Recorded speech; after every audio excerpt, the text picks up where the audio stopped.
Hello Mark, I am Kiwi. My number is 31. I am sophomore. My major is English.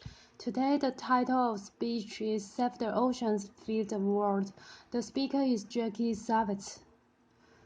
You may be wondering why a marine biologist from Okinawa would come here today to talk to you about the world hunger.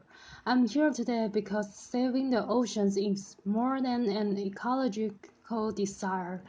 It's more than a thing we're doing because we want to create jobs for fishermen or preserve fishermen's jobs. It's more than an economic pursuit. Saving the oceans can feed the world. Let me show you how. As you know, there are already more than a billion hungry people on this planet. We are expecting that problem to get worse as world population grows to 9 billion or 10 billion by mid-century. And we can expect to have greater pressure on our food resources, and this is a big concern, especially considering where we are now. Now we know that our arable land per capita is already on the decline in both developed and developing countries. We know that we are headed for climate change, which is going to change rainfall patterns, making some areas drier, as you can see in orange, and others weather is blue, causing droughts in our basket in places like the Midwest and Central Europe, and food in others. It's going to make it harder for the land to help us solve the hunger problem. And that's why the oceans need to be their most abundant so that the oceans can provide us as much food as possible. And that's something the oceans have been doing for us for a long time. As far back as we go, we've seen an increase in the amount of food we've been able to harvest from our oceans. It just seemed like it was continuing to increase until about 1980.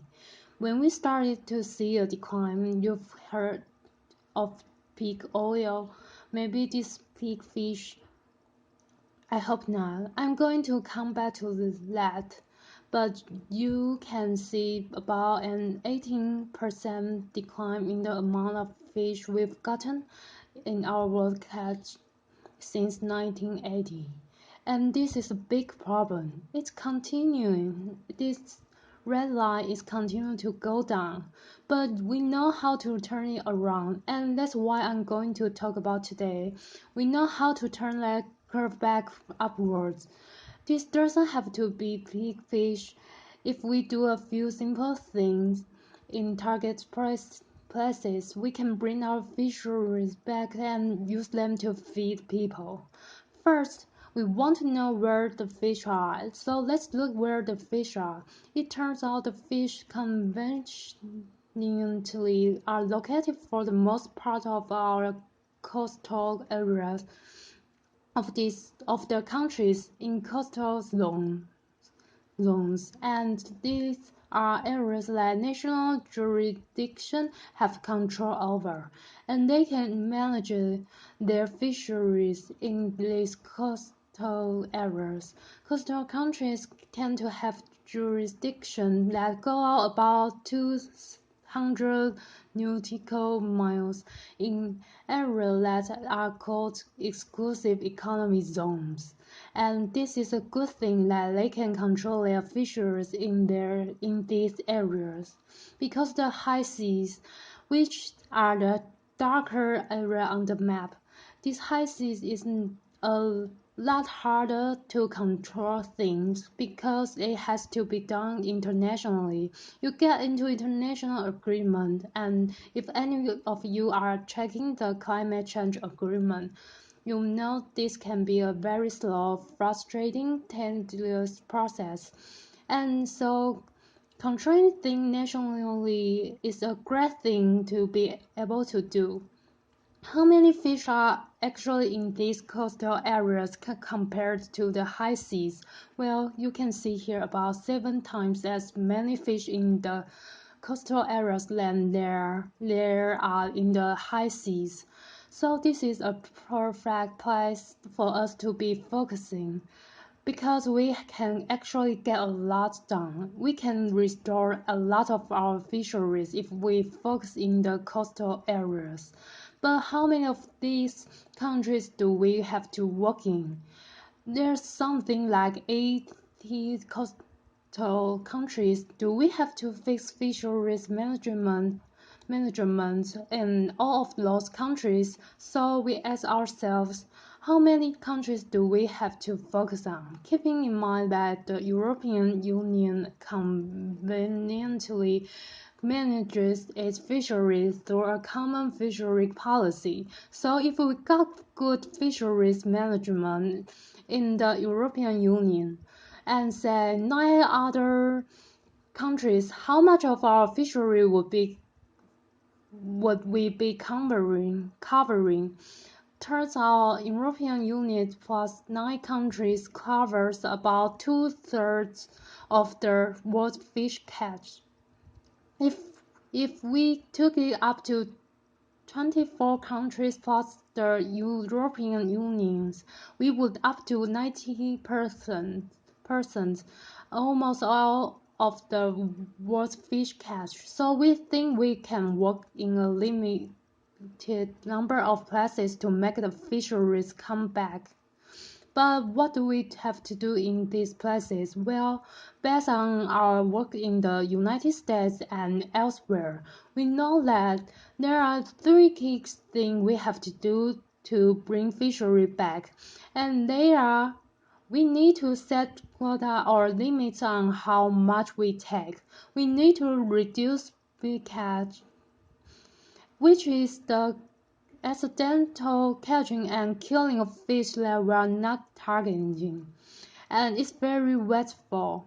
And 3, we need to protect habitats, the nursery areas, the spawning areas that these fish need to grow and reproduce successfully so that they can rebuild their populations. If we do those 3 things, we know this fishery will come back. How do we know? We know because we've seen it happening in a lot of different places. This is a slide that shows the heron population in Norway that was crashing since the 1950s. It was coming down, and when the Norway set limits or quotas on its fishery, what happens? The fishery comes back. This is another example, as also happens to be from Norway, of the Norwegian Arctic called Samdeel. This fishery is crashing. They set limits on discards. Discards are these fish they were not targeting and they get thrown overboard wastefully. When they set this discard limit, the fishery came back. And it's not just in Norway. We've seen this happening in countries all around the world, time and time again. When these countries step in and they put the sustainable fisheries management policies, the fisheries which are always crashing, it seems, are starting to come back. So there's a lot of promise here. What does this mean for the world's fish catch?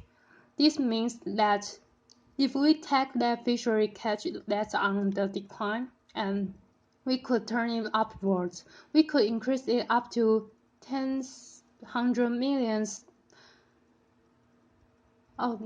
It's up to 100 millions metric tons per year. So we didn't have big fish yet. We still have an opportunity to not only bring the fish back, to actually get more fish that can feed more people than we currently are now.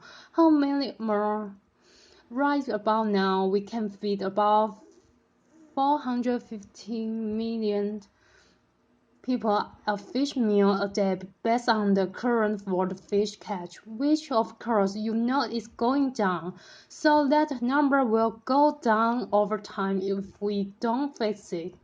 But if we put fishery management practices like the one I've described in place in 10 to 25 countries, we could bring that number up and feed as many as 700 million people a year a healthy fish meal. We should obviously do this just because it's a good thing to deal with the hunger problem, but it's also cost effective. It turns out fish is the most cost-effective protein on the planet.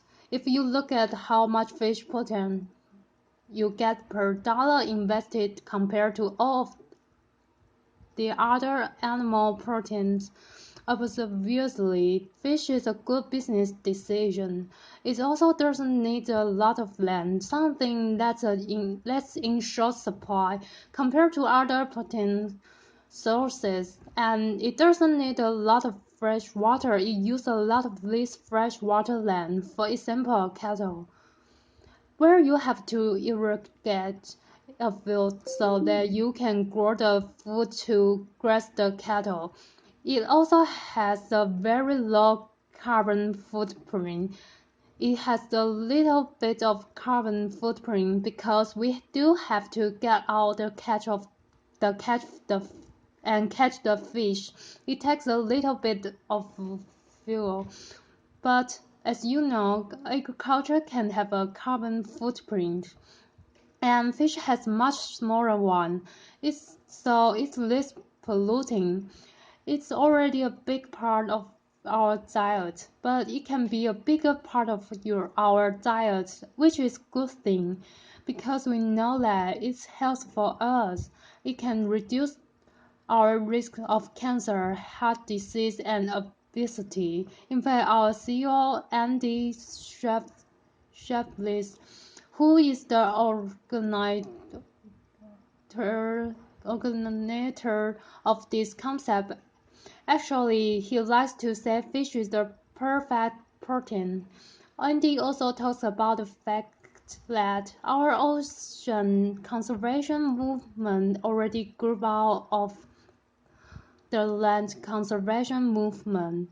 And in land conservation, we have this problem where biodiversity is at war with food production. You have to cut down the biodiverse forest if you want to get the food to grow the corn to feed people with, and so this is a constant push-pull there. There's a constant though decision that has to be made between two very important things: maintaining biodiversity and feeding people. But in the oceans, we don't have the war. In the oceans, biodiversity is not at war with abundance. In fact, they are aligned. When we do things that produce biodiversity, we actually get more abundance, and that's important to that we can feed people. Now, there's a catch. Didn't anyone get that? Laughter. Illegal fishing undermines the type of sustainable fishery management I'm talking about. It can be when you catch fish using gears that have been prohibited. When you fish in places where you are not supposed to fish, you catch fish that are the wrong size or the wrong species. Illegal fishing cheats the consumer, and it also cheats honest fishermen, and it needs to stop. The way illegal fish get into our market is through seafood fraud. You might have heard about this. It's when fish are labeled as something they are not. Think about last time you had fish. What were you eating? Are you sure that's what it was? Because we test 1,300 different fish samples, and about a third of them were not what they were labeled to be, snappers. 9 out of 10 snappers were not snapper. 59% of the tuna we tested was mislabeled, and red snapper. We tested 120 samples, and only 7 of them were really red snapper. So good luck finding a red snapper. Seafood has a really complex supply chain, and at every step in this supply chain, there's an opportunity for seafood fraud. Unless we have traceability. Traceability is a way where the seafood industry can check the seafood from the boat to the plate to make sure that the consumer can then find out where their seafood came from. This is a really important thing. It's being done by some in the industry, but not enough. So we're pushing a law in Congress called the Safe Seafood Act. And I'm very excited today to announce the release of a chef's petition, where 450 chefs have signed a petition calling on Congress to support the Safe Seafood Act. It has a lot of celebrity chefs you may know, Anson Burden, Mauro Beto, Gordon Sevier, and others, and they've signed it because they believe that people have a right to know about what they are eating. Applause. Fishermen like it too, so there's a good chance we can get the kind of support we need to get this bill through, and it comes at a critical time because this is the way we stop seafood fraud. This is the way we curb illegal fishing, and this is the way we make sure the quotas, habitat protection, and bycatch reductions can do the jobs they can do. We know that we can manage our fisheries sustainably. We know that we can produce healthy meals for hundreds of millions of people that don't use the land, that don't use much water, have a low carbon footprint, and are cost effective. We know that saving the oceans can feed the world, and we need to start now. Applause. Thank you. Applause.